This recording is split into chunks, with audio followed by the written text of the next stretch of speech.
네, 여러분 반갑습니다. 제가 첫 시간 녹화를 안 한 관계로 다시 혼자 녹화를 하게 되었고요.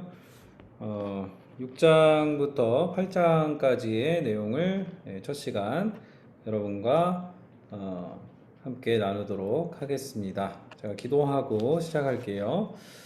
하나님 아버지 감사합니다. 하나님 영상을 통해서 요한계시록 우리 공부하는 우리 주님의 자녀들을 붙들어 주시옵시고 하나님 요한계시록을 통해서 우리가 종말에 다가올 심판과 또 하나님이 우리를 얼마나 사랑하시고 또 하나님이 승리를 우리에게 가져다 주시는 분으로 우리에게 어떠한 승리를 주시고 또 어떠한 위로를 주시고 어떠한 은혜를 주시는지 하나님이 성경을 통해서 잘 깨달아 알 수 있도록 인도하여 주시고 우리에게 오늘 또 보여지는 여러 가지 재앙의 모습들을 통해서 우리의 현재의 삶이 영원한 것이 아니라 우리가 가야 할 영원한 본향을 소망하며 주님을 더욱 붙드는 믿음과 신앙으로 나아가게 되어지도록 인도하여 주시옵소서. 오늘 이 시간 함께해 주실 주님을 기대하고 소망합니다. 예수님의 이름으로 기도드립니다. 아멘. 네, 반갑습니다. 6장 1절에서 6절까지 우리 지난 시간에 보았고요.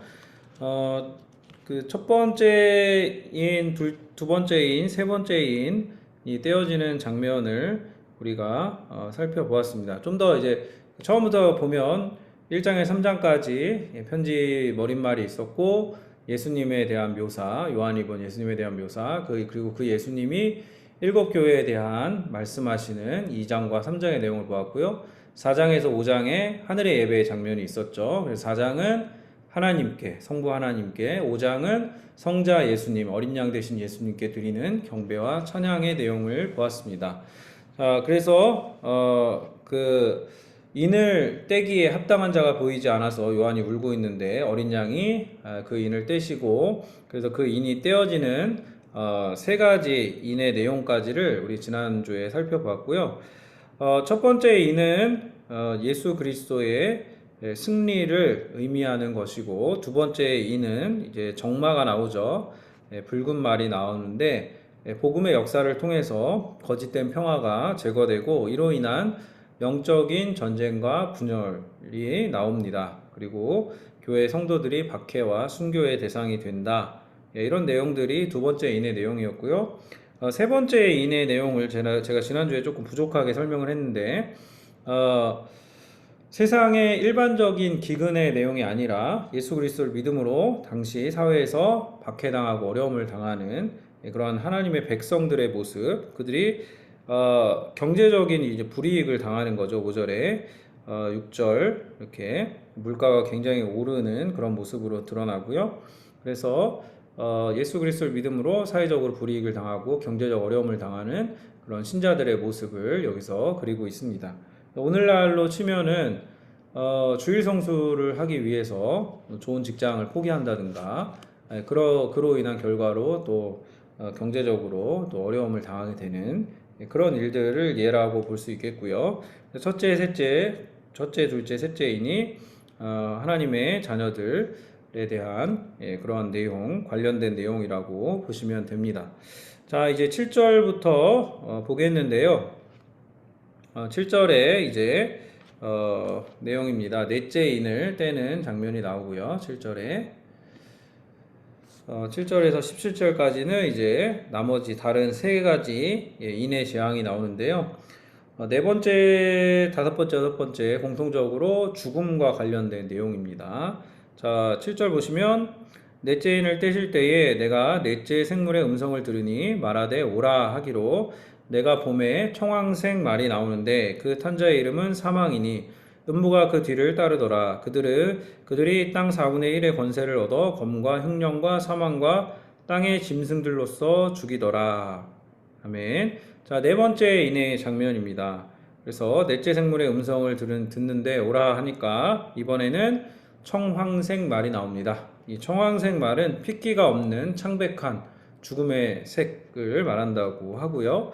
여러분이 뭐 인터넷 검색하시면 청황색 이렇게 검색하시면 이거 관련된 좀 그림들이 나오는데 좀 너무 판타지 같아서 여기 이제 그림에 삽입은 안 했어요. 근데 이제 죽음의 사자를 의미하는 거죠. 그 탄자의 이름이 사망, 음부. 예, 유진 피터슨 메시지 성경 사역에는 이제 지옥으로 번역이 되어 있고요. 그래서 죽은 자들이 가는 곳. 이제 그 뒤를 따르더라. 그들이 땅 4분의 1의 권세를 얻어.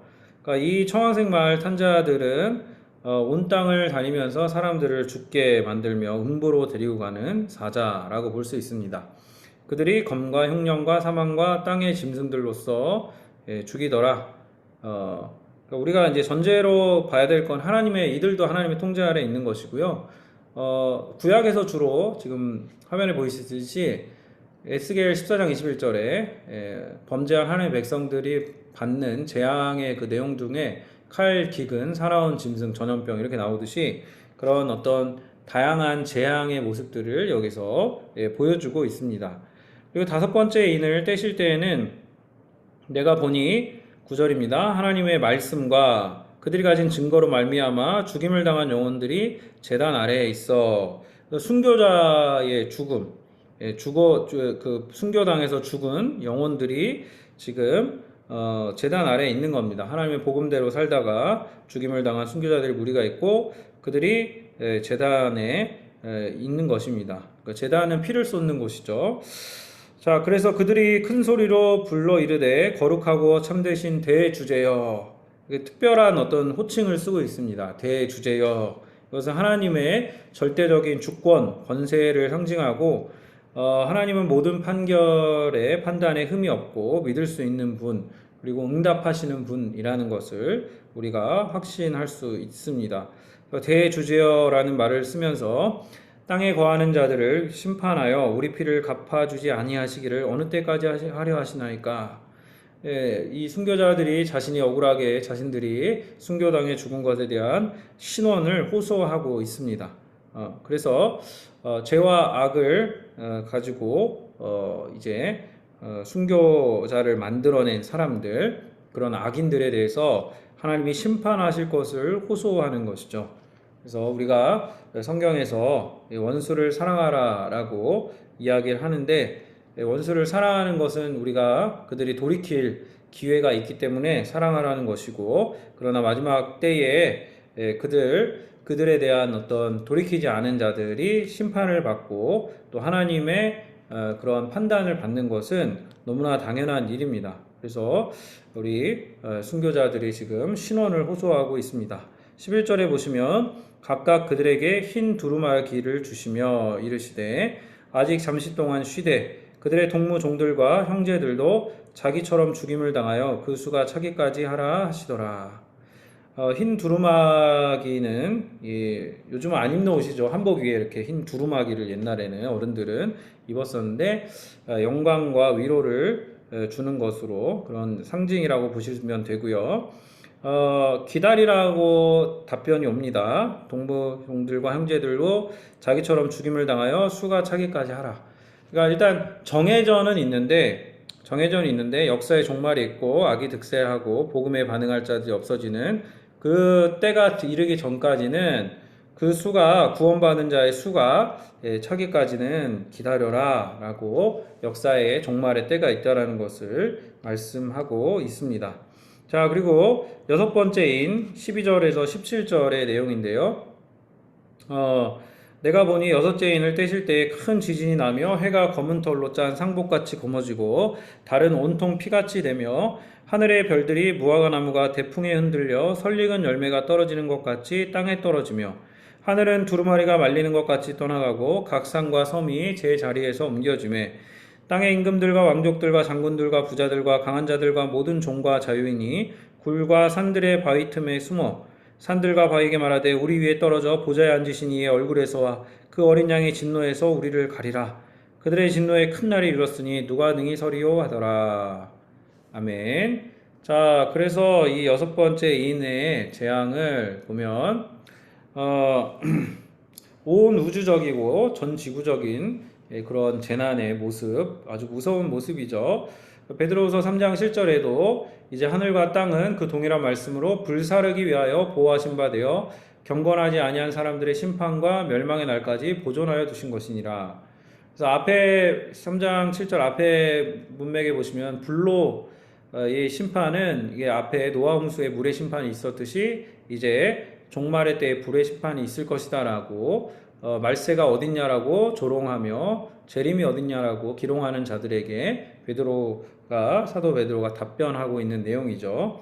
그런 것처럼 우리가 지금 살고 있는 이 영원할 것만 같은 지구도 땅도 하늘도 한순간에 파괴될 날이 온다라고 이야기를 합니다.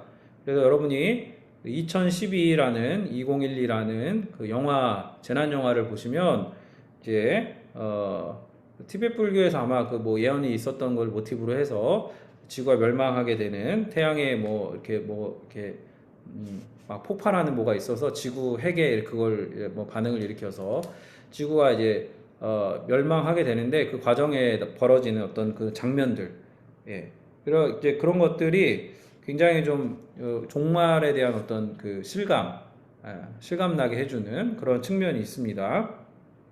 자, 그래서 그때에 그런 무서운 때가 오는데 그때에 15절에 땅의 임금들과 왕족들과 장군들과 부자들과 강한 자들과 모든 종과 자유인이 숨습니다. 이 큰 심판과 재난의 날 얼마나 무섭습니까?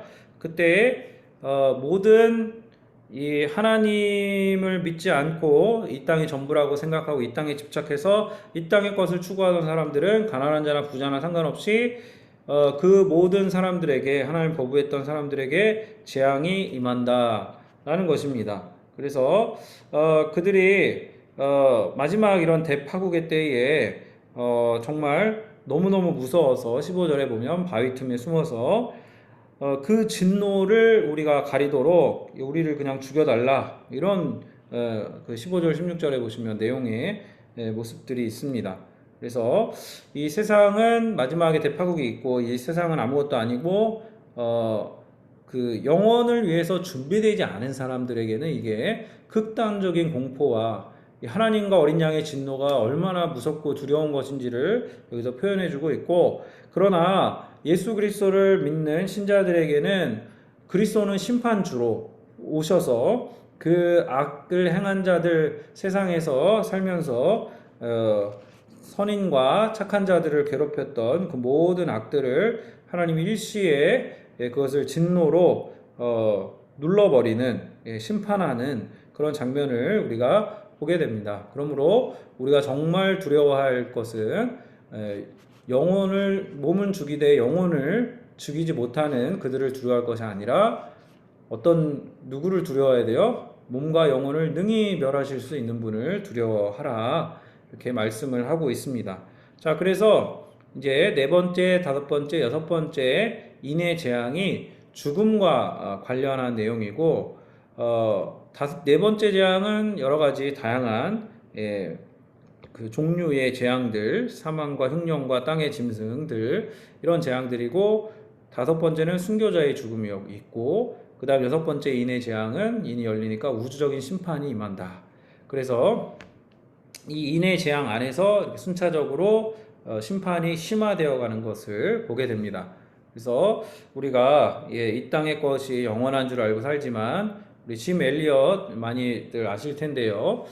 짐 엘리엇이 영원한 것을 얻기 위해 영원하지 않은 것을 버리는 자는 바보가 아니다라고 자기 일기에 짐 엘리엇은 일찍부터 자기가 선교사가 될 것을 알고 있었고, 그리고 일기를 썼어요. 그러면서 선교사가 되기 위한 준비를 했는데, 실제로 짐 엘리엇이 이제 순교자가 되고 그와 함께했던 동료들도 순교당하게 되고, 나중에 이제 전능자의 그늘이라는 책에 보면 그 짐 엘리엇의 아내였던 엘리자베스 엘리엇이 그 순교를 당했던 그 부족에 들어가서 그 부족을 복음으로 변화시키고, 나중에 그 장로가 그 부족의 장로도 예수 그리스도를 믿게 되고 장로가 되고 뭐 이런 일들이 있게 되는데, 이제 그런 것들을 보면서 그 짐 엘리엇의 죽음을 두고 당시에 미국에서는 여러 가지 비난하는 그런 내용들도 있었지만, 전능자의 그늘을 보면 그렇지 않다라는 거예요.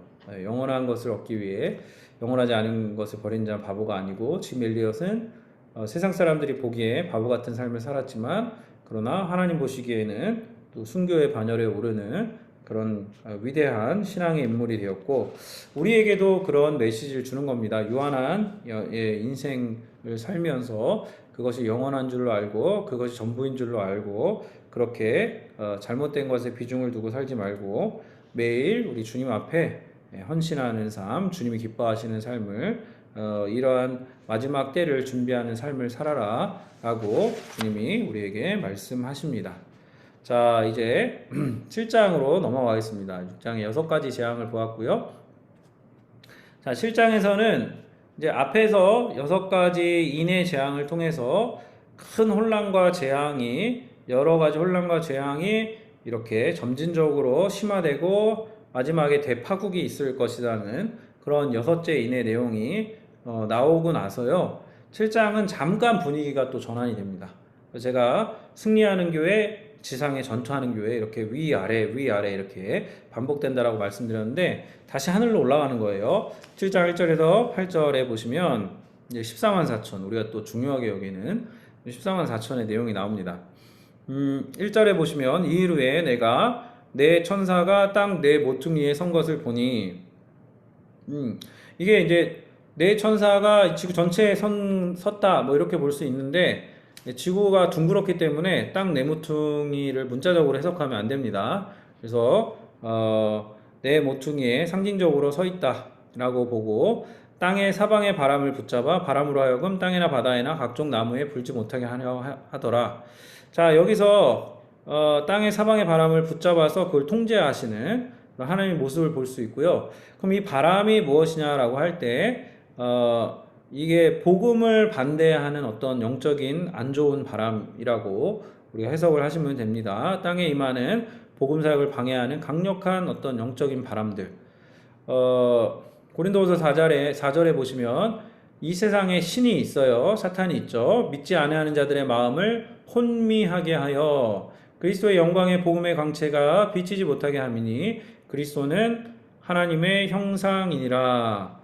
자, 사탄의 활동이 지금 계속되고 있습니다. 그래서 이 바람이 무엇인가라고 할 때 크게 좀 분류를 보시면 강력한 어떤 세속주의, 쾌락주의, 현실에만 눈을 돌리게 만드는 황금 만능 사상. 그래서 우리가 요즘 세대가 어떻습니까? 살아가는 어떤 삶의 가치관이 눈앞의 이익을 위해서는 친구도 없고 자식도 없고 부모도 없고 그냥 눈앞의 이익을 위해서 모든 도덕적 가치들을 내던져 버리는 그런 삶을 사는 사람들이 얼마나 많이 있습니까? 자, 누가복음 21장에 보시면 그런 것들에 대해 경고하고 있습니다. 너희는 스스로 조심하라. 그렇지 않으면 방탕함과 술 취함과 생활의 염려로 마음이 둔하여지고 뜻밖의 그날이 덕과 같이 너에게 임하리라. 그러니까 너네가 세상에 주님이 안 올 줄 알고 언제 오냐? 안 오실 것 같다. 라고 하면서 방탕하고 술 취하고 제가 저희 고등부 애들한테 술 취하지 말라고 술 마시지 말라고 막 강조하는데 그렇게 술에 취해 있고 쩔어 있고 하면 생활의 염려로 마음이 둔하여진다 라고 합니다. 그래서 여러분이 좀 절주하시고 술을 마셔도 적당하게 마시는 그런 것들이 필요합니다. 왜냐하면 그날이 덫과 같이 도둑같이 온 지구상에 임하기 때문에 너희는 이 모든 일들을 능히 피하고 인자 앞에 서도록 항상 기도하며 깨어있으라 하시니라. 그런 사람들 많죠. 예수 믿으라 그러면 내일 믿겠습니다. 좀 나이 들면 믿겠습니다. 나중에 믿겠습니다. 여러분 언제 믿으려고 합니까? 나중에 믿는다고 하는 건 우리가 나중을 장담할 수 없기 때문에 그 나중이 영원한 죽음이 될 수 있습니다. 그러므로 우리가 살아있을 때 깨어있을 때 주님의 말씀을 들을 수 있을 때 이 말씀을 듣고 정신을 차려야지 나중에 지금은 아니겠지 라는 그런 생각으로 살면 우리가 둔해지고 그날이 덫처럼 임한다는 이 경고를 슬픔 가운데 우리가 맞이하게 될 수도 있습니다. 그러므로 지금 이 경고를 마음에 잘 새기고 들어야 할 것입니다. 자, 또 하나 잘못된 신비주의 운동이 있습니다. 이건 뭐 한국이나 뭐 미국 정도 해당될까요? 신앙의 신비는 물론 우리가 인정하고 신비로운 것들을 추구하는 부분도 있습니다. 그러나 과도하게 너무 심하게 체험과 은사를 추구하는 것은 경계를 해야 합니다. 그래서 저는 이제 두 가지 다를 인정을 해요. 신앙의 신비도 있고 체험도 있고 은사도 있어요. 그리고 하나님 말씀도 있고. 그런데 너무 신비한 거를 추구하는 것도 잘못된 신앙으로 빠질 수 있는 그런 문제들의 소지가 많고, 그리고 너무 하나님은 성경 말씀 안에만 하나님을 성경 말씀 안에 가두는 그런 제가 속한 교단이나 이런 보수적인 데서는 그냥 성령의 역사, 성령의 이런 거 전혀 인정하지 않고 성경 말씀만이 하나님 계시다라고 하는 분들이 계세요. 그래서 너무 양극단은 제가 좀 피하는 게 좋다라고 여러분한테 권면을 드리고, 신앙생활 안에 신비도 인정하고 하나님이 은사를 주시기도 하시고 특별한 체험을 주시기도 하는데, 말씀에 기반하고 근거해서 건강하게 이 신비나 이런 은사들을 해석할 수 있는 능력을 갖추면 됩니다. 그래서 이런 것들을 잘 균형을 갖춰야 되는데, 여기 신비주의와 손잡은 기독교, 나중에 이제 기회가 되시면 부흥과 개혁사에 나온 책이니까요. 이런 책들도 읽어보시면 도움이 될 거고요. 세 번째로는 이제 강한 이데올로기들, 우리가 지금 중국에 살고 있고요. 북한, 공산주의, 베트남, 또 이슬람 국가들, 그런 어떤 하나의 그 종교나 아니면 공산주의 이데올로기나 이런 것들이 꽉 잡고 있는 거예요. 그래서 사람들이 예수 믿기가 너무너무 어려운 그런 땅들이 있죠. 이 중국도 마찬가지. 물론 이제 중국 안에 하나님의 역사함들이 놀랍게 나타나지만, 그러나 이 강한 이데올로기에 꽉 사로잡혀서 옴쭉달싹하지 못하는 그런 상황도 있습니다. 저는 또 여기에 더해서 사실 오늘날의 이 포스트 모더니즘이나 상대주의, 그리고 여러 그 사람들의 어떤 상대주의가 그런 거잖아요. 나도 옳고 너도 옳고, 그러니까 우리 서로 평화하자. 서로 틀렸다고는 얘기하지 말고. 근데 문제는 뭡니까? 사람이 다 선하고 나이스하고 도덕적이면 좋은데 그렇지 않아요. 그래서 사람들이 자기 이익대로, 자기 유익대로, 자기 욕망대로 교묘하게 그런 것들을 감춰서 자기 주장을 함에도 불구하고, 그러면 그런 것들을 틀렸다라고 얘기해야 되는데, 틀렸다라고 얘기하는 것을 얘기하지 못하게 하는 분위기, 이게 뭔지 아시겠죠? 그게 오늘날입니다. 그리고 사람들이 굉장히 염세적이고 회의주의적이고 신이 어딨냐라고 얘기하고, 또 과학주의라는 이데올로기에 사로잡혀서 과학이 증명하지 않은 건 믿을 수 없다라는 그러한 이 기독교의 신비나 형이상학적인 진리들을 아예 내버 던져버리는 그런 것들에 꽉 사로잡혀 있다라는 거예요. 근데 지금까지 제가 이제 설명을 몇 가지 대표적인 걸 드렸는데, 그런 것들도 하나님의 통제권 아래 있고 하나님이 그 바람을 붙잡고 계셔서 복음을 전하도록 하신다. 뭐 이런 내용을 우리가 이제 보게 되는 겁니다. 자, 2절에 보시면 또 봄에 다른 천사가 살아계신 하나님의 인을 가지고 해 돋는 데로부터 올라와서 땅과 바다를 해롭게 할 권세를 받은 네 천사를 향하여 큰 소리로 외쳐 이르되, 3절, 우리가 우리 하나님의 종들의 이마에 인치기까지 땅이나 바다나 나무들을 해하지 말라 하더라. 바람을 붙잡는 이유가 있어요. 왜 그래요? 인치기 위해서예요. 이 또 다른 천사가 하는 일이 하나님의 종들의 이마에 인을 치는 일입니다. 그래서 이게 생소한 게 아니라 구약에서도 이미 에스겔서에서 패역하는 유다의 백성들 가운데서도 그 모든 가증한 일로 말미암아 탄식하며 우는 자들이 있습니다. 그들의 이마에 표를 그리라 하시고 그들은 재앙을 넘어갑니다. 자, 이게 구약의 에스겔서에 나오는 내용이고요. 또 신약에서도 바울이 이런 얘기들 하고 있죠. 하나님의 성령을 근심하게 하지 말라. 그 안에서 너희가 구원의 날까지 모함을 받았다. 인치심을 받았다. 이게 도장으로 꽝 찍는다는 얘기죠. 그 안에서 너희도 진리의 말씀 곧 너희의 구원의 복음을 듣고 그 안에서 또한 믿어 약속의 성령으로 인치심을 받았다. 그러니까 우리가 볼 때는 몰라요. 우리가 볼 때는 그냥 다 저 사람은 잘 믿는 것 같고 저 사람은 안 믿는 것 같고 또 저 사람은 아직 갈등 중에 있는 것 같고, 그런데 하나님 보시기에는 구원의 은혜로 인을 침 받은 자들이 있고 그 인을 받지 못한 자들이 보이는 거예요. 디모세 후서 2장 19절, 그러나 하나님의 견고한 터는 섰으니 인침이 있어 일렀을 때 주께서 자기 백성을 아신다 하며 또 주의 이름을 부르는 자마다 불의에서 떠날지어다 하였느니라. 자, 하나님의 견고한 터는 섰으니 인침이 있어요. 그 인침이 뭐예요? 주께서 자기 백성을 아신다. 예, 제가 계속 강조하고 있죠. 하나님이 자기 백성을 아십니다. 하나님이 여러분을 아십니다. 이 말씀을 듣는 여러분을 아시고, 여러분의 행위를 아시고, 여러분의 마음을 아시고, 여러분의 행위대로 판단하신다라고 말씀하십니다. 자, 그래서 하나님이 인치신 자들은 하나님이 끝까지 보호하시고 구원하시고 그 구원을 이루신다라는 것이 성경이 우리에게 증명하고 있는 진리입니다. 근데 요즘에 히브리서 큐티하면 그런 내용들 나오죠. 한번 비침을 받고 다시 떠난 자들은 돌이켜 회개할 수 없다. 무서운 경고들이 있는데, 그럼 거기 다시 돌이킨 사람들은 처음에 구원을 받았었냐, 받지 못했었냐라고 했을 때, 제가 이해하는 입장에서는 구원을 받지 못한 사람들이었을 가능성이 훨씬 큽니다. 구원을 받지 못한 사람들입니다. 구원을 받지 못한 사람들도 성령의 은사나 분위기 이런 것들을 체험할 수 있고 그런 것들을 경험할 수 있고 그런 능력을 맛볼 수도 있으나, 그러나 궁극적으로 하나님의 그 십자가의 구원의 복음에 자기의 자아를 내려놓고 무릎 꿇고 회개하며 주 앞에 나오는 그런 결단이 없이 교회를 다니거나 그런 맛을 본 사람들은 시련이 오거나 환란이 오면 돌아갈 수도 있는 겁니다. 그래서 비침을 받았다, 성령의 은혜를 받았다, 은혜를 불신자도 받을 수 있는 거예요. 그런데 돌아가는 겁니다. 자, 그래서 우리가 하나님은 우리가 구원을 받았는데 구원을 잃을까봐 두려워서 신앙생활 하는 거 원치 않으세요. 두려움으로 신앙생활 하는 거 원치 않으시고, 또 반대로 구원의 은혜를 너무 공짜로 여기고 무상으로 여기고 방자하게 행하는 그것도 하나님 원하지 않으세요. 여러분 생각해 보세요. 믿음으로 말미암는 구원을 얻었는데 그 믿음의 진위는 어디서 들어갑니까? 그 믿음으로 말미암는 삶의 결과가 그 믿음의 진위입니다. 그러므로 그 믿음의 진위를 나타내는 행위가 없는데 그 사람이 정말 구원받았냐라고 하는 것은 우리가 조금 의심해봐야 할 만한 그런 내용들이죠.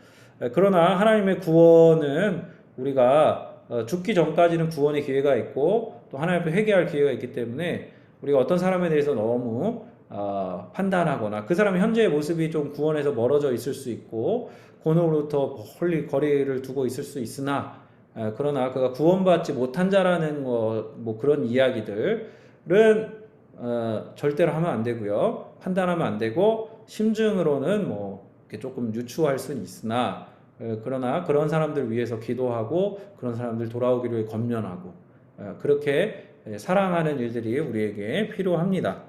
자, 네, 자, 인치기까지 바다 나무들 해하지 말라 하더라. 4절, 내가 인침을 받은 자의 수를 들으니 이스라엘 자손의 각 지파 중에서 인침을 받은 자들이 몇 명입니까? 14만 4천. 그쵸? 자, 14만 4천을 문자로 해석하면 여러 문제들이 생깁니다. 그래서 세대주의자 존 얼버드 같은 경우에는 이걸 진짜 문자적으로 해석해서 4절에 인침을 받은 자의 수를 들으니 이스라엘 자손의 각 지파 중에서, 그럼 지금도 유대 이스라엘로 생각하는 거예요. 유대 이스라엘 자손의 각 지파 중에 인침을 받은 자들이 14만 4천 명이다. 네, 14만 4천을 진짜 실제적 숫자로 해석을 합니다. 이스라엘로 해석하고요. 근데 이제 여러분 이게 말이 안 되는 게, 북이스라엘이 멸망하고 그다음 남유다 멸망할 때 북이스라엘은 아수르의 그 제국주의 정책 때문에 다 끌려와가지고 혼혈족이 됐어요. 그래서 순수 유대 혈통이 없어요. 열지파가 거의 소멸됐어요. 그랬기 때문에 우리가 이것을 바라보면 안 되고 이렇게 문자적으로 그 해석을 하면 안 되고요. 그리고 이 14만 4천을 문자적으로 해석하는 그런 그 이단들이 많이 있죠. 몰몬교나 여호와의 증인이나 이 마지막 때를 막 특정하거나 14만 4천을 규정하거나 문자적으로 해석하거나, 그리고 오늘날 판치고 있는 어디요? 예, 신천지도 14만 4천으로 했다가 자기네 신도가 14만 4천을 넘으니까 어떻게 했어요? 14만 4천을 수정했죠. 네. 자, 그래서 그렇게 해석하면 안 되고 이걸 상징으로 해석을 해야 됩니다. 자, 갈라디아서 6장 16절 보세요. 무릇 이 규례를 행하는 자에게야 하나님의 이스라엘에게 평강과 긍휼이 있을지어다. 여기서 하나님의 이스라엘은 구약의 이스라엘을 말하는 걸까요? 아닙니다. 문맥상으로 신약의 교회를 일컫는 것입니다. 이게 이제 세대주의랑 또 틀린 점인데, 세대주의는 유대인, 교회 이거를 아주 극명하게 날카롭게 나누는데 우리는 구약의 이스라엘, 신약의 이스라엘은 교회 이렇게 봅니다. 성경적 입장에서 언약 신학의 입장에서는 자 그래서 문자적으로만 성경을 해석하는 거 굉장히 위험한 일이다. 그럼 14만 4천이 뭐냐? 여기 제가 PPT에 이렇게 보여드리고 있는데 구약의 구원받은 자를 뜻하는 12, 12지파를 상징하는 12, 그리고 신약의 12사도, 교회를 상징하는 12, 그리고 천은 그 전투에서 군대 편제단인데 히브리어에서 이 알레프 천은 무한한, 충만한 뭐 이런 뜻을 가지고 있다라고 합니다. 그러므로 12 곱하기 12 곱하기 천은 14만 4천인데 구약과 신약의 구원받은 총수 그러니까 우리 앞에서 봤던 24장로 14만 4천 그리고 뒤에서 나오는 아무도 능히 셀 수 없는 큰 무리 이런 것들을 다 같은 의미로 보면 됩니다. 그래서 14만 4천 구원받은 자들이니 이렇게 보시면 되고요. 자 5절에서 8절은 그래서 12지파를 이야기를 하고 있는데 특징적인 것만 말씀드릴게요. 5절에 유다지파 이렇게 언급이 있는데 유다는 원래 그 이스라엘 야곱 이스라엘의 넷째 아들이죠. 근데 이제 그 사연이 있어요. 르우벤은 그 자기 아버지의 첩의 침상에 올라서 장자의주의가 박탈당하고 시몬과 레위는 딥나 사건 때 창세기에 보면 아주 잔혹하게 사람들을 죽여서 장자의 지위를 잃어버리고 이제 나중에 레위 같은 경우에는 회복을 조금 해서 하나님 봉사하는 지파가 됩니다. 그래서 장자권은 유다에게 있어요. 규는 유다로부터 나죠. 유다 지파가 제일 먼저 언급이 되고요. 그다음에 7절에 보시면 레위 지파가 나옵니다. 특징적으로 레위 지파는 원래 군대 편제에 계속 안 됐는데 성전을 섬기는 사람들이기 때문에 안 되는데 레위 지파가 나오고 대신에 빠진 지파가 있어요. 그 빠진 지파가 바로 단 지파입니다. 단 지파. 그래서 단 지파는 가나안 정복 때 뭐 다들 이렇게 제대로 정복한 지파들이 몇 지파 없지만 단 지파 특히 좀 문제가 많았어요. 사사기 18장에 보시면 단 자손이 자기들을 위하여 그 새긴 신상을 세웠고 그래서 원래 단 지파가 그 이스라엘 그 중앙부에 원래 자기들 땅을 분배받았는데 정복하지 못하고 쭉 북쪽 위로 올라가서 라이스라는 땅에 거기를 나중에 이름을 단으로 바꿔버리죠. 그 평화롭게 사는 사람들을 침략해서 죽이고 자기들이 그 땅을 차지합니다. 근데 거기에 신상을 세우고 단지파의 제사장을 마음대로 세우고 백성이 사로잡히는 날까지 이르렀더라 이렇게 돼 있고요. 열왕기상에도 보면 이제 남유다 북이스라엘로 갈리는데 북이스라엘에서 여로보암이 보니까 남유다로 자꾸 사람들이 예루살렘 성전으로 예배하러 가면 문제가 생길 것 같아서 어떻게 합니까? 금송아지를 만들어서 야 예루살렘 말고 여기 가서 섬겨 해서 지정된 데가 하나가 베델이고 하나가 단이죠. 단 29절에 단에 두었죠. 그래서 단이 이렇게 성경에서 좋은 이미지가 아닙니다. 단의 유언이라는 이 성경 외에 외경의 책을 보면 단지파의 왕은 사탄이라고 뭐 그렇게 적그리스도는 단지파에 태어난다 뭐 이렇게 수정을 하고 이레니우스나 히폴리투스 같은 교부들도 단지파에 대해서 그렇게 좋은 평가를 하지 않습니다. 그래서 단지파가 지파의 계수에 빠져 있고 또 8절에 보시면 에브라임 지파도 원래 그 므낫세 에브라임 형제죠. 요셉의 아들들. 그런데 에브라임이 빠지고 요셉 지파라고 나옵니다. 이게 학자들은 이유가 북이스라엘이 너무 많은 죄를 지어서 에브라임이라는 이름을 아예 빼버리고 여기서 요셉으로 넣었다. 뭐 이렇게 보기도 합니다. 자, 이렇게 인침을 받은 자들의 12지파를 언급한 다음에 9절에서 17절까지 아무도 능히 셀 수 없는 큰 무리가 지금 무엇을 하는가? 자, 이것을 보게 됩니다.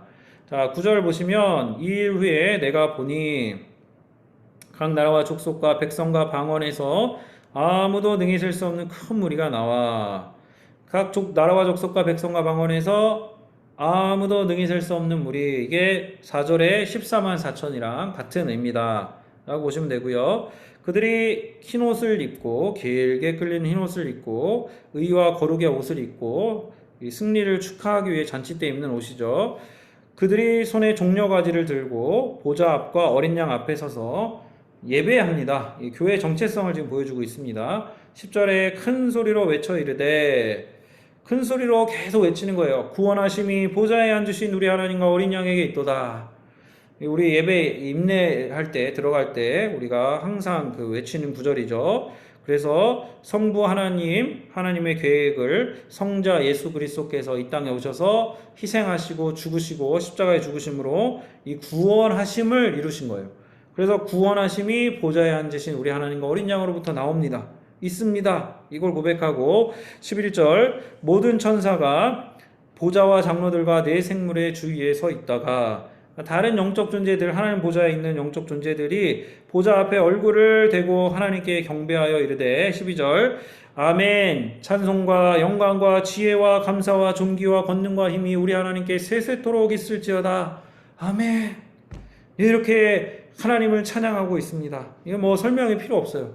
이 하나님의 이 이루신 구원의 큰 이 일들을 이 천상에서 모든 구원받은 하나님의 모든 자녀들과 천상적 존재들 총망라해서 하나님과 어린 양이 하신 이 모든 일들을 찬송하고 있습니다. 자, 13절 보십시오. 장로 중 하나가 응답하여 나에게 이르되 이 흰옷 입은 자들이 누구며 또 어디서 왔느냐. 여기 장로 중 하나는 구약과 신약의 교회를 대표한다고 그랬죠. 그래서 그 대표 중에 한 명이 이야기를 하고 있다라고 보시면 됩니다. 흰옷 입은 자들이 누구며 또 어디서 왔느냐? 하나님의 계시가 무엇인지를 깨닫도록 질문하고 있습니다. 14절에 요한이 말합니다. 내가 말하기를 내 주여 당신이 아시나이다.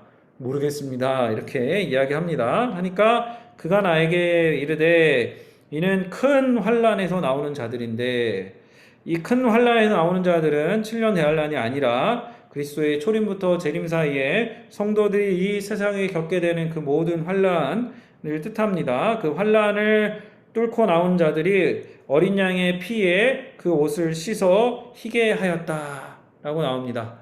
자, 계시록 22장 14절을 보시면 자기 두루마기를 빠는 자들은 복이 있으니 이는 그들이 생명나무에 나아가며 문들을 통하여 성에 들어갈 권세를 얻으려 함이로다. 자, 예수 그리스도의 공로로 이 보혈의 능력으로 죄를 씻게 되어 옷이 희게 되어졌다라고 하는 겁니다. 그러므로 우리가 찬양할 때 어떤 찬양을 많이 해야 합니까? 보혈 찬양, 구주의 복음을 전할 제목, 보혈의 능력, 보혈의 능력, 주의 보혈 능력이 또다 막 외치고 선포하는 거예요. 그럼 정말 우리 죄를 씻으시는 하나님의 능력이 우리에게 나타납니다. 이 죄를 씻으시는 주님의 능력이 여러분에게 함께하기를 소망합니다. 자, 그 주님의 능력을 이렇게 찬양하고 씻고 희게 되었다라고 말하고 15절에 그러므로 그들이 하나님의 보좌 앞에 있고, 하나님의 구원받은 성도들이 이제는 하나님 보좌 앞에서 두려움 없이 서 있는 거예요. 예수 그리스도의 의를 힘입어.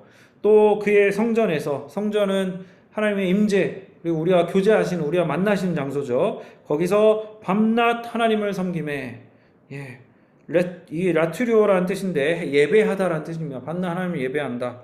그래서 우리가 이제 교회에서 목사님들이 주로 이제 천국에 가서 뭘 하냐라고 할 때 24시간 밤낮 없이 예배합니다.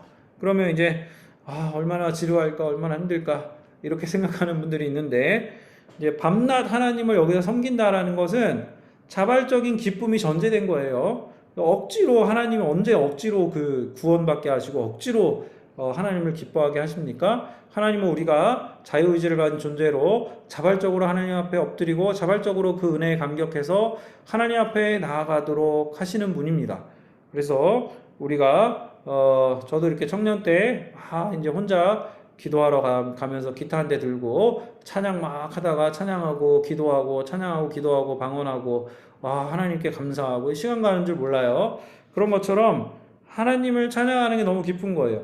하나님이 막 임재에 계시잖아요. 앞에 계시잖아요. 얼마나 기뻐요. 그래서 막 찬양합니다.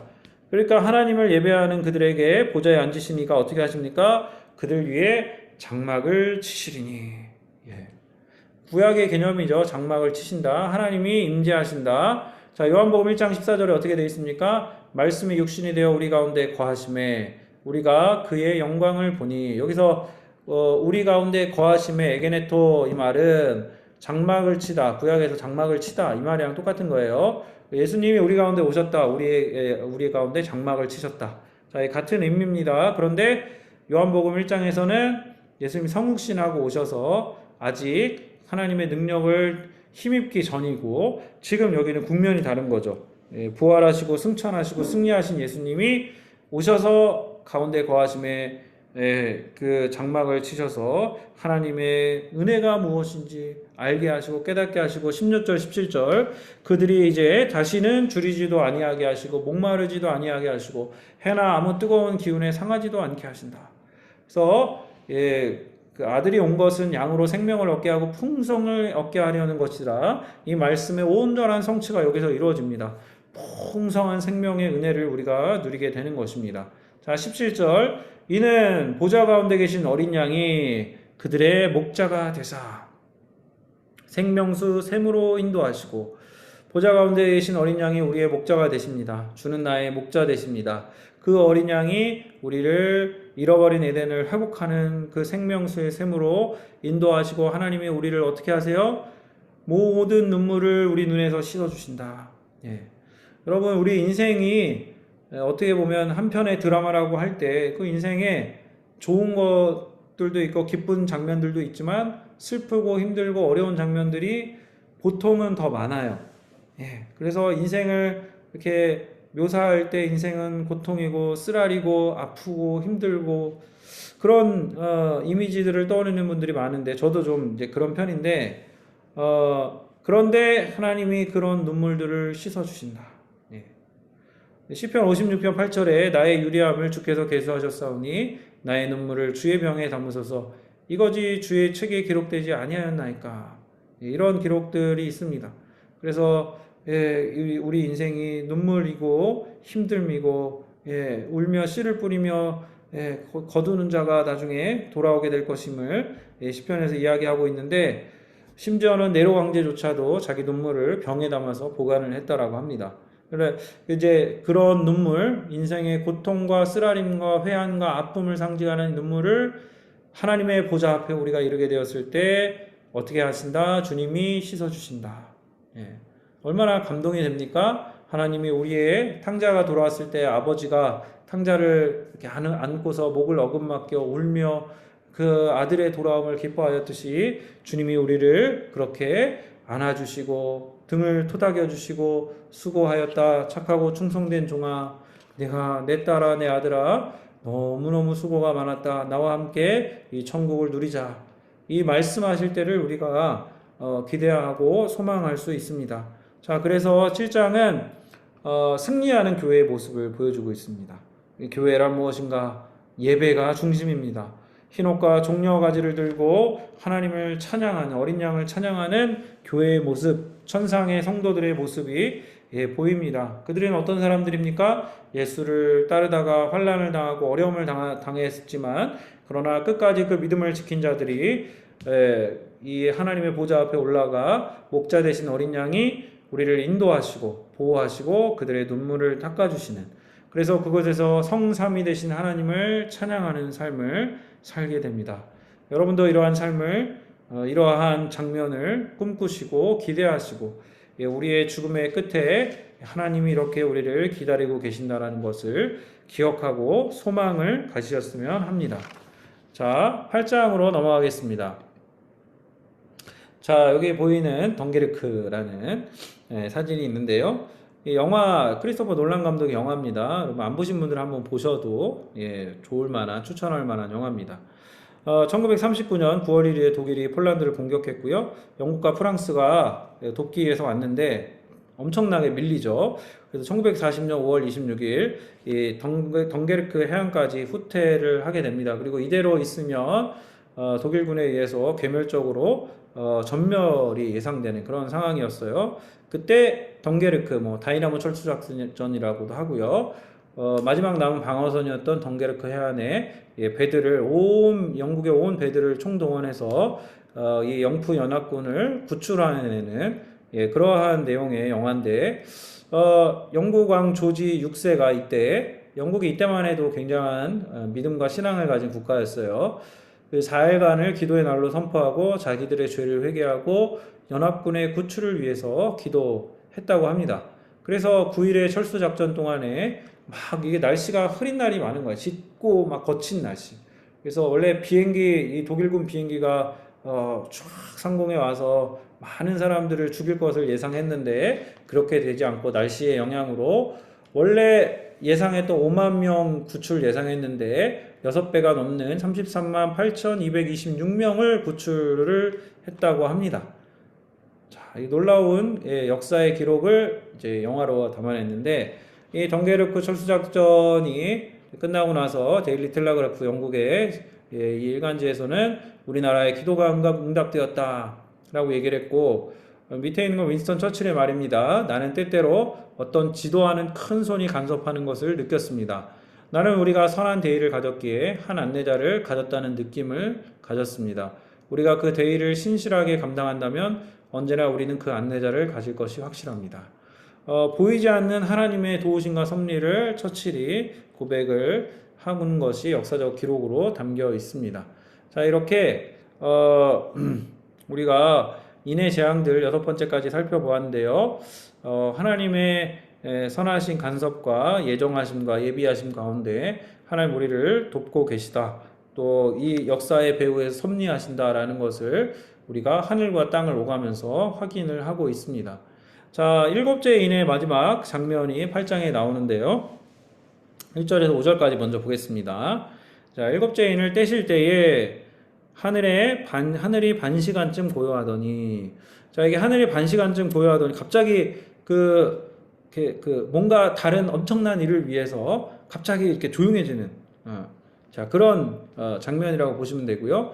이 유대적 배경에서는 예루살렘 성전에서 오전에 그 향을 피우는 시간이 반시간이었다라고 하고, 유대 문헌에서는 하나님께서 백성의 기도를 듣기 위해서 하늘을 조용하게 하신다라고 그렇게 이야기를 했다고 합니다. 우리도 이제 중요한 전화통화 어떻게 해요? 저기 나가가지고 조용한 데서 이렇게 받잖아요. 그런 것처럼 이 하늘이 반시간쯤 고요해지는, 근데 그게 왜 고요해지는가? 우리의 기도를 들으시기 위해 고요해진다는 걸 우리가 이제 볼 수 있습니다. 2절에 보십시오. 내가 봄에 하나님 앞에 7 천사가 서 있어 7 나팔을 받았더라. 자, 7 천사가 서 있고요. 7 나팔이 이제 그러니까 인해 재앙의 마지막 재앙이 열리면서 나팔 재앙이 이렇게 같이 이제 열리는 겁니다. 나팔 재앙이 시작되는 것이 7째 인해 내용인데 나팔은 이제 성경에서 경고의 뜻이죠. 에스겔 33장 3절 여기도 보시면 그 사람이 그 땅에 칼이 임함을 보고 나팔을 불어 백성에게 경고하되, 자, 이렇게 나옵니다. 7 나팔을 받았더라. 자, 하나님이 7 나팔을 천사들에게 주신 것입니다. 자, 3절에 보시면 또 다른 천사가 와서 제단 곁에 서서 금 향로를 가지고 많은 향을 받았으니 이는 모든 성도의 기도와 합하여 보좌 앞 금 제단에 드리고자 함이라.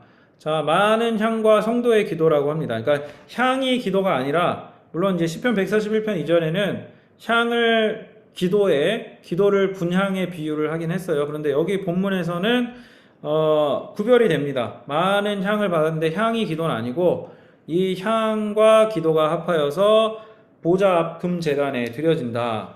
자, 그럼 이 향은 뭐냐라고 할 때 여기 이제 렌스키라는 학자는 교회의 기도에 권능을 더하는 것이라고 했고, 좀 쉽게 더 이해하려면 중보적인 은혜, 예수 그리스도께서 이 기도에 중보적인 은혜를 더하셔서 하나님 앞으로 연락되도록 올라가도록 이렇게 도우시는, 그래서 우리의 기도가 우리의 기도 자체의 힘이 아니라 하나님의 주님의 도우심에 의해서 보충되고 완성되어진다.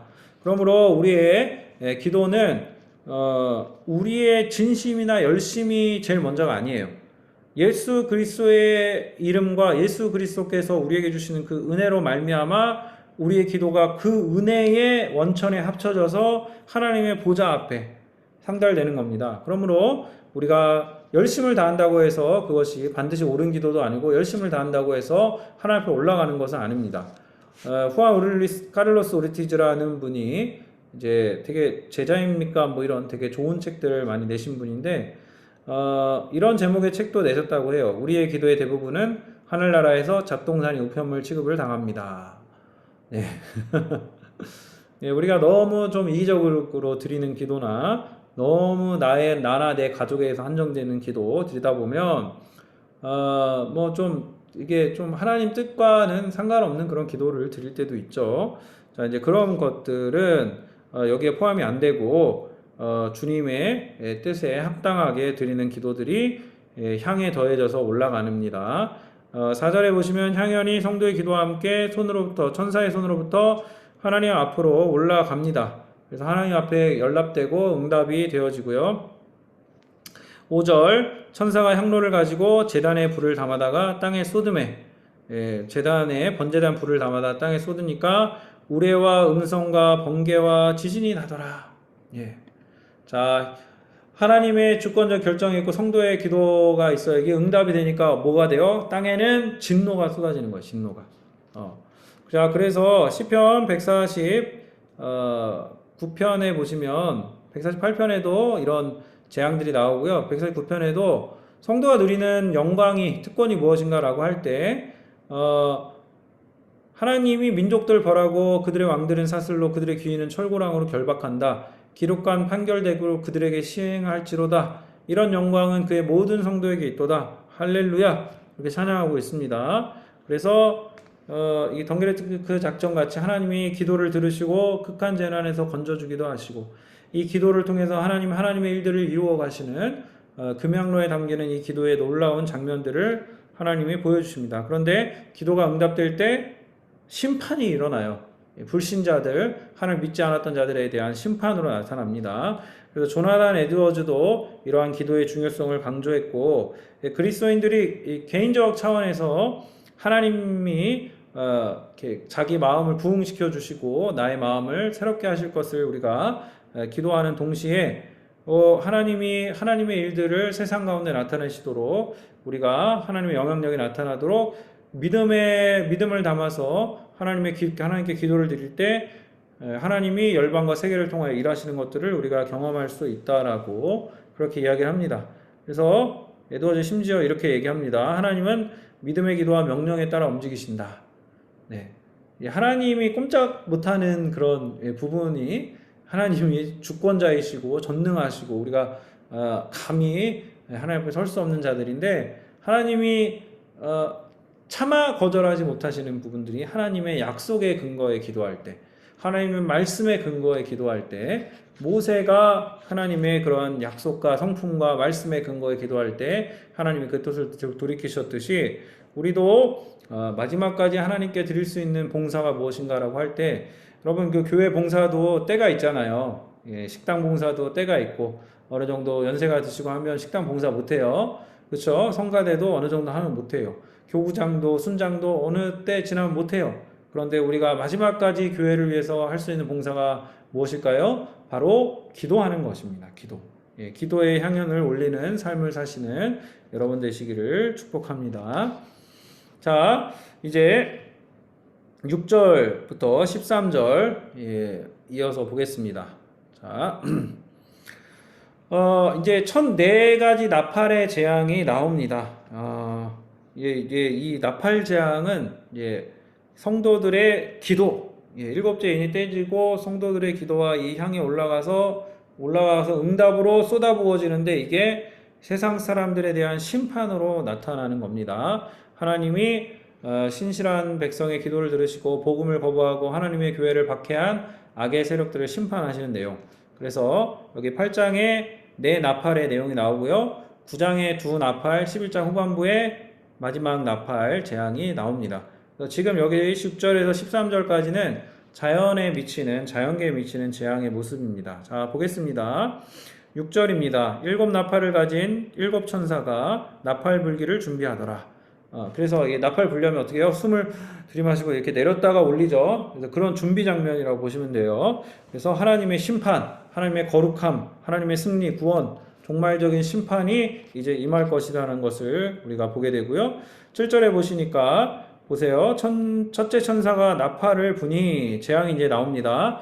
피 섞인 우박과 불이 나와서 땅에 쏟아짐에 땅의 3분의 1이 타버리고 수목의 3분의 1도 타버리고 각종 푸른 풀도 타버렸더라. 그 이집트 10가지 재앙 중에 7번째 우박 재앙과 유사한데 피가 섞인 우박과 불이래요. 얼마나 무서워요, 장면을 생각하면.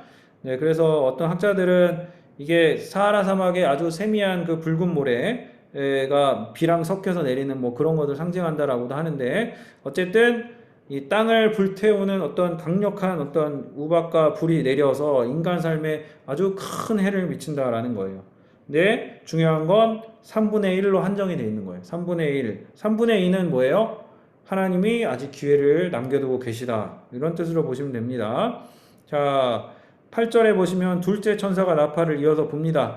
불붙는 큰 산과 같은 것이 바다에 던져짐에 바다의 3분의 1이 피가 되었다. 바다 가운데 생명을 가진 피조물들의 3분의 1이 죽고 배들의 3분의 1이 깨지더라. 그래서 바다와 바다에 있는 피조물과 배들에 내려지는 재앙. 이 당시에 1세기 당시에 이 문서를 읽던 사람들은 AD 70년경에 폼페이의 그 베수비우스 화산이 폭발을 한 것을 기억하고 있었을 거예요. 그래서 화산 폭발로 폼페이가 완전히 잿더미에 가라앉았는데 이때 한 2만 명 정도가 사망을 했다고 합니다. 자, 그래서 여기 이제 이게 뭐냐 불붙는 산이라고 할 때 예레미야서에는 바벨론의 멸망의 산하, 이게 바벨론입니다. 불붙은 산으로 은유하기도 했는데 의미는 정확히 우리가 파악할 수 없지만 하나님의 심판이 있고, 근데 그 심판은 3분의 1로 제한된다는 그런 두 번째 재앙의 모습을 우리가 생각하면 되겠고요. 자, 그 다음에 9절, 10절이죠. 셋째 천사가 나팔을 부니 횃불같이 타는 큰 별이 하늘에서 떨어져 강들의 3분의 1과 여러 물샘에 떨어지니, 이렇게 나옵니다. 자, 그래서 이번에 세 번째 천사의 나팔의 재앙은 횃불같이 타는 큰 별, 이게 운석인가? 막 이렇게 생각이 들죠. 이게 떨어지는 거예요. 그래서 강들과 샘들에 떨어지는데 이 별의 이름이 뭐냐면, 떨어지는 운석의 이름이 쓴쑥이다, 웜우드, 이렇게 되어 있습니다. 그래서 이 쓴쑥은 괴로움과 슬픔을 상징한다라고 합니다.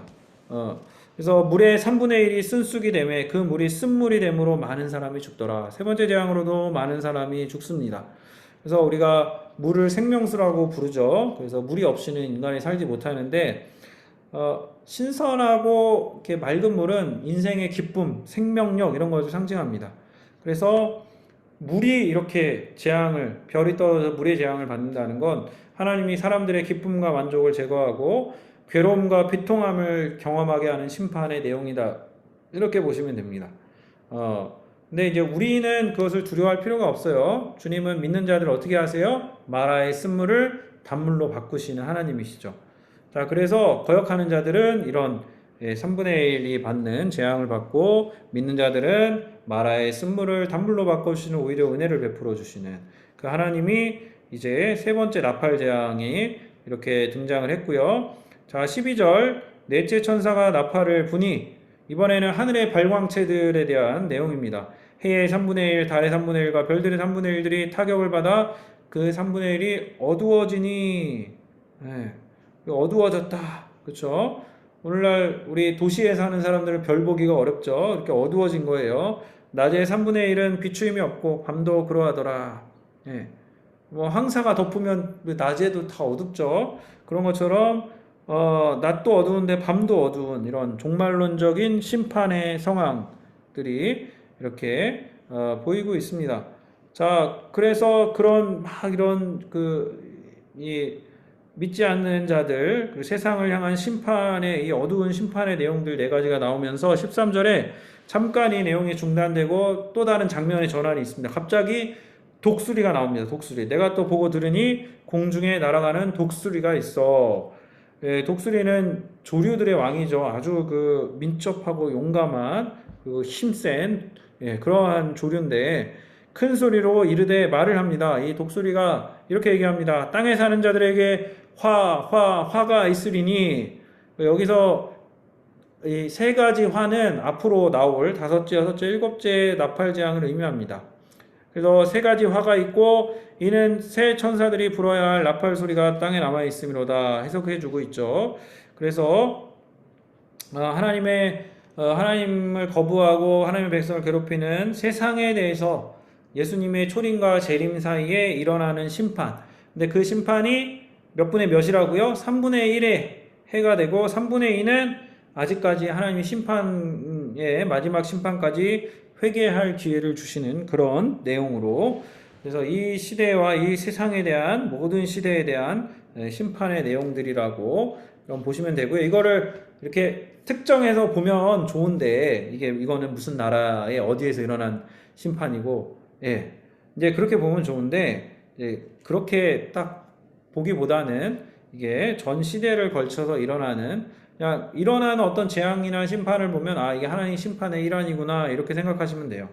그래서 이 맛집으로 치면, 이게 맛으로 치면 제가 여러분하고 나누는 이 성경의 해석이 좀 슴슴하고 좀 몸이 건조할 수 있어요. 그런데 여러분, 이게 자극적인 게 몸에 안 좋은 거 아시죠? 햄버거, 뭐 피자 몸에 안 좋아요. 콜라 이런 것들. 그래서 자극적으로 여러분에게 이 해석을 역사랑 결부시켜서 어떤 사건으로 해석하게 하고, 야 이거 실제적으로 일어난 거다 이렇게 하면 세대주의처럼 해석하면 재밌는데 좋은데 그리고 열심도 나는데, 그런데 그게 너무 사실 지금까지 역사적으로 틀린 게 많았고, 그리고 그렇게 해석하는 게 또 바르지도 않고, 그리고 세대주의라는 틀 자체도 다음 주에 여러분에게 제가 좀 설명을 해드리겠지만, 그 틀 자체가 성경적이지 않기 때문에 우리는 그런 종말론을 따르지 않고 이렇게 해석을 합니다. 그래서 이런 인재앙, 나팔재앙도 우리의 예수님의 초림부터 재림 사이에 종말의 기간, 우리가 지금 종말을 살고 있습니다. 그 기간에 나타나는 어떤 하나님의 심판의 내용의 부분들로 이해를 하고 보시면 됩니다. 자, 그래서 이런 심판들이 신자를 꼭 피해가는 거 아니에요. 신자에게 불똥이 튀기도 하지만, 그러나 하나님의 섭리하에 하나님이 순교를 당하거나 억울한 자들은 신원하시는 그 정의의 때를 하나님 가져다 주실 것이며, 한편으로는 하늘에선 승리했고 그 승리가 우리 역사 가운데 오고 있고, 또 한편으로 이 땅에서는 하나님을 계속해서 거부하고 하나님이 어디 계시냐라고 힐난하며 하나님을 조롱하는 이 시대 가운데, 이 세대 가운데 하나님이 계속해서 심판을 보여주심으로 세상이 영원한 것이 아니라, 이 땅의 삶이 영원한 것이 아니라 하나님이 가져다 주실 새하늘과 새 땅에 대한 소망을 가지게 하시고, 이 땅에 유한한 것이 아니라 영원한 하나님 것을 바라보도록 하나님이 은혜를 주신다라는 것을 우리가 볼 수 있습니다.